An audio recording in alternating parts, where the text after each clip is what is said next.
4500 kilo நெய் அங்கு ஊற்றப்பட்டிருக்கிறது. 1500 metre காடா துணி அங்கு திரியாக பயன்படுத்தப்பட்டிருக்கிறது. இன்னும் சில மணி நேரங்களில் அங்கு கார்த்திகை தீப திருவிழா களைகட்ட தொடங்க இருக்கிறது. மகா தீபம் ஏற்றப்பட இருக்கிறது.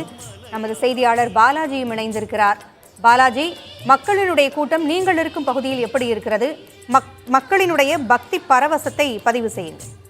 சித்தர்கள் எல்லாம் தேடி தேடி சென்று ஒரு இடத்தை அடைந்து அவர்கள் சிவனை உணர்ந்தார்கள் என்றால் அதுதான் திருவண்ணாமலை. அந்த திருவண்ணாமலையில் தான் தற்பொழுது நான் நின்று கொண்டிருக்கிறேன்.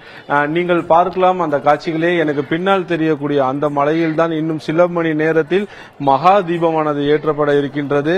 4500 கிலோ நெய்யும் 1500 கிலோ எடையும் நீளமும் கொண்ட திரியுமான மகா தீபமானது இன்னும் ஒரு சில மணி நேரத்தில் இங்கு ஏற்கப்படுகின்றது.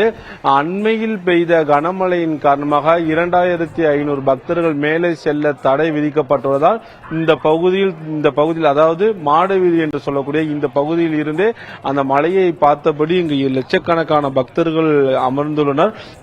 தற்பொழுது இந்த பகுதியில் இருக்கக்கூடிய பக்தர்களிடம் நாம் பேசலாம். எங்க இருந்து வந்திருக்கீங்க? உங்க பேர் என்ன? என் பேர் மணிங்க. சேலம் அஸ்தம்பட்டில இருந்து வந்திருக்கிறேன். எத்தனை வருஷமா இந்த திருவண்ணாமலைக்கு வந்திருக்கீங்க? நீங்க கிரிவலம்னா போனது உண்டா? இப்போ கிரிவலம் வருஷம் போகணும். மாசம் போகணும். 5 வருஷமா திருவண்ணாமலைக்கு வந்துட்டு இருக்கிறேன் நான். இப்ப மற்ற சிவாலயங்கள்ல ஒப்பிட்டு பார்க்கும் பொழுது திருவண்ணாமலை என்ன சிறப்பு இருக்கு? திருவண்ணாமலை இது பௌர்ணமி சிறப்புனா இங்க அண்ணாமலையார் சிறப்பு. ஆனா நீங்க எந்த ஊர்ல இருந்து வந்திருக்கீங்க? உங்க பேர் என்ன? அருட்பெரும் ஜோதி. நான் கடலூரை சேர்ந்தவன், பாண்டிச்சேரியில பெறுகிறேன். இந்த திருவண்ணாமலைக்கு அண்ணாமலையார் என்ற அந்த ஜோதி உருவான ஒரு பெருமானை பார்ப்பதற்காக நான் பல வருடங்களாக இந்த தீப திருநாளில் வருவேன். இதுல என்ன பெருமைன்னா, இறைவன் படுத்துட்டு இருக்கிறார், மலையா படுத்துட்டு இருக்கிறார். படுத்துட்டு இருக்கிறவருடைய கால்லயோ வயிற்றுலயோ நெஞ்சி பகுதியிலயோ ஒளிய அவங்க ஏத்தல, தீபத்தை ஏத்தல. அவருடைய நெற்றி புருவத்துல உள்ள திலகம், அகம்னா உள்ள, தீனா இறைவன், பதினாலும் இறைவன் வாழும் இடம். அந்த இடத்துல அந்த ஒளிய இன்னைக்கு 6 மணிக்கு ஏத்துறாங்க. காலையில பரணி தீபம் ஏத்தினாங்க. பரணி தீபத்துக்கு என்னது? கால்ல மனிதன் படுத்துக்கிட்டு இருந்த கால்ல இருக்கிற செக்ஷன் அம்பலம்னு சொல்லுவோம். அந்த இடத்துல பரணி தீபம் 4 மணிக்கு.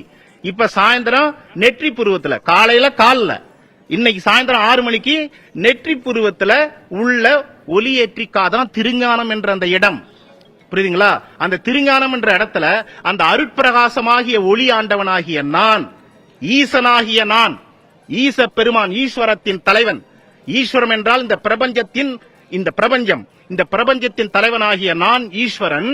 நான் உங்களுக்கெல்லாம் ஒளியாக காட்சி கொடுக்க போகிறேன். அதைத்தான் பெருமானார் திருநாவுக்கரு சாமிகள் வலியுறுத்துகிறார். சொற்றுணை வேதியன் சோதி வானவன் பொற்றுணை திருந்தடி பொருந்த கைத்தொழ கற்றுணை பூட்டியோர் கடலில் பாய்ச்சினும் நற்றுணையாவது நமச்சிவாயமே. அதைத்தான் வள்ளல் பெருமானார் வலியுறுத்துகிறார். அருட்பெரும் ஜோதி என்கிறார். திருவருட்பிரகாசத்தின் ஒளிநாயகனாகிய திருச்சிற்றம்பலத்தின் நடனநாயகனாகிய அந்த ஒளிப்பெருமான், ஈசப்பெருமான், ஈஸ்வரன் இன்று 6 மணிக்கு நெற்றி புருவத்திலிருந்து வெளிப்பட்டு நமக்கெல்லாம் அருள் புரிய இருக்கிறார் என்று வள்ளல் பெருமானார் அதை உணர்த்துகிறார். எல்லா ஞானிகளும் யோகிகளும் இதைத்தான் வலியுறுத்துகிறார். இறைவன் யார்? இறைவன் ஒளி வடிவானவன். இப்ப நான் உதாரணத்துக்கு சொல்ல போனா, எந்த இடத்துக்கு, எந்த கோயிலுக்கு போனாலும் கற்பூர ஆரத்தி காட்டுறாங்க. கற்பூர ஆரத்தி நீங்க பாத்துட்டா சரிங்க, கன்னத்துல போட்டுக்கிறீங்க. கடைசியா என்னது? ஆரத்தி தான். அப்ப இறைவன் ஒளியானவன்.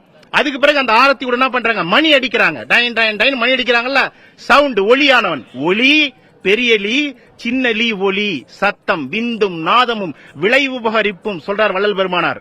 அப்ப இறைவன் யாரு? Light and sound. ஒளியுமானவன் தான் இறைவன்.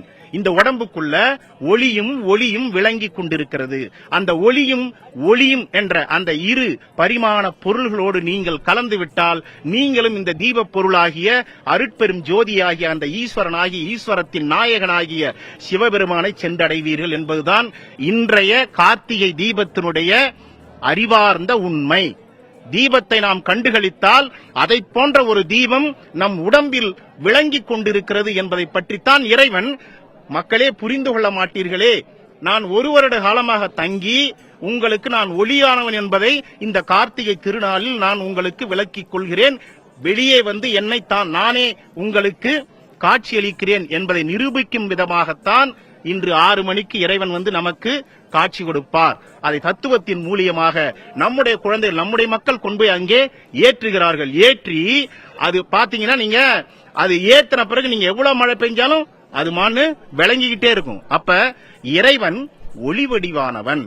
அந்த ஒளியையும் லைட் அண்ட் சவுண்ட் இங்கிலீஷ் சொல்லுவோம். அந்த ஒளியையும் நீங்கள் விளங்கிக் கொண்டால் நீங்களும் ஒளியுமாக மாற்றப்படுவீர்கள். இதுதான் தீபத்தின் கருத்து. நிச்சயமாக உங்களை நீங்களே கேட்டிருப்பீங்க. திருவண்ணாமலை உச்சியில் தீபம் ஏற்பட்டதும் அதை வணங்கினால் பாவம் நீங்கி பிறவி பிணி அகலும் என்பது ஐதீகமாகும். கடந்த 10 நாட்களாகவே இந்த திருவண்ணாமலைக்கு நான் வந்து பார்க்கும் பொழுது அண்ணாமலையாருக்கு அரோகரா, அருணாச்சலேஸ்வரருக்கு அரோகரா என்ற சத்தம் மட்டும்தான் என்னால் கேட்க முடிகின்றது. தற்பொழுது அதைத்தான் நான் நேரடியாகவே உணர்ந்து கொண்டிருக்கின்றேன்.